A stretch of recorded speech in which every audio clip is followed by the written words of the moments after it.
다 느끼셨겠습니다만 공수처만 빼면 나머지 검찰과 관련된 토론은 이렇게 잘 되네요. 내용적으로 좀 생산적으로 갈 수 있네요. 마무리 발언 윤곽근 변호사부터 30초씩 드릴게요. 예. 우선 검찰 개혁 관련해서 이제 수사권 조정이라든지 이런 부분에 대해서는 수사라는 것이 범죄를 진압하고 분쟁을 해결하는 기능이 있고요. 그리고 검찰의 또 본연의 기능 중에 가장 중요한 것이 인권 침해를 방지하는 부분이 있습니다.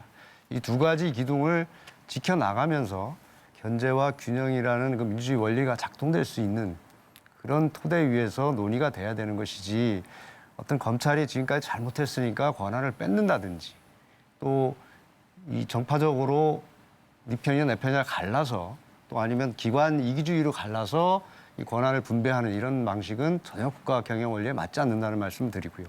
공수처 부분도 결국은 공수처가 현재 검찰보다 고위공직자 비리를 전문성 있게 훨씬 잘할 수 있느냐 하는 문제. 그리고 두 번째, 정치적 독립성이 훨씬 더 확보될 수 있느냐 하는 문제에 대해서 전혀 담보가 되지 않는다. 그런데 굳이 이렇게 지금 공수처를 성급하게 추진할 필요가 있느냐.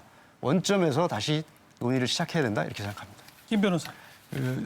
패스트트랙 법안이 검경 수사권 조정 그리고 공수처 두 개로 흔히 알려져 있는데, 사실은 검사 작성의 피의자 신문조서 증거 능력 문제가 있습니다. 이게 사실 인권 침해적 수사 관행을 근절하기 위해 굉장히 중요한 문제거든요. 물론 이제 소송 경제에 대한 우려 때문에 부칙에 몇 년 유예해 놓은 걸로 이제 설계가 되어 있습니다. 그래서 이 부분은 또 주로 잘 다뤄지지 않는데, 우리 목표가 결국 정치적 통제에서 민주적 통제로 검찰이 바뀌는 것, 이런 것들도 되게 중요하지만 인권 침해가 사라지는 형사사법 절차를 만드는 거기 때문에 그 부분에 대해서도 국회에서 좀 유념해서 잘 살펴주셨으면 좋겠습니다. 권성동 의원. 예. 이번에 조국 가족 수사를 보면서 살아있는 권력에 대한 수사가 얼마나 어렵다는 것을 국민 모두가 저는 확인할 수 있었다, 이렇게 생각이 듭니다. 그래서 검찰개혁의 핵심은 공수처가 아닙니다.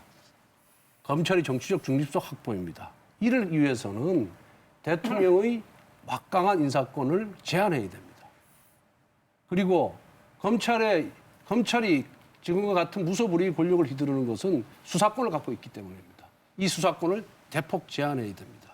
그런데 민주당이 선거제도 개편과 이 검찰개혁 법안을 연계를 시키고 있습니다. 정치적 목적으로. 이렇게 해서는 검찰개혁 성공할 수가 없습니다.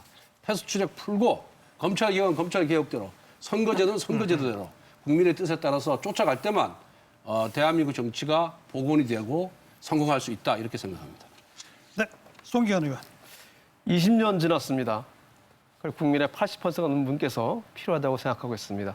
최근에 막강한 검찰을 보면서 더욱더 검찰에 대한 견제가 필요하다는 점에 대해서 공감하고 있습니다.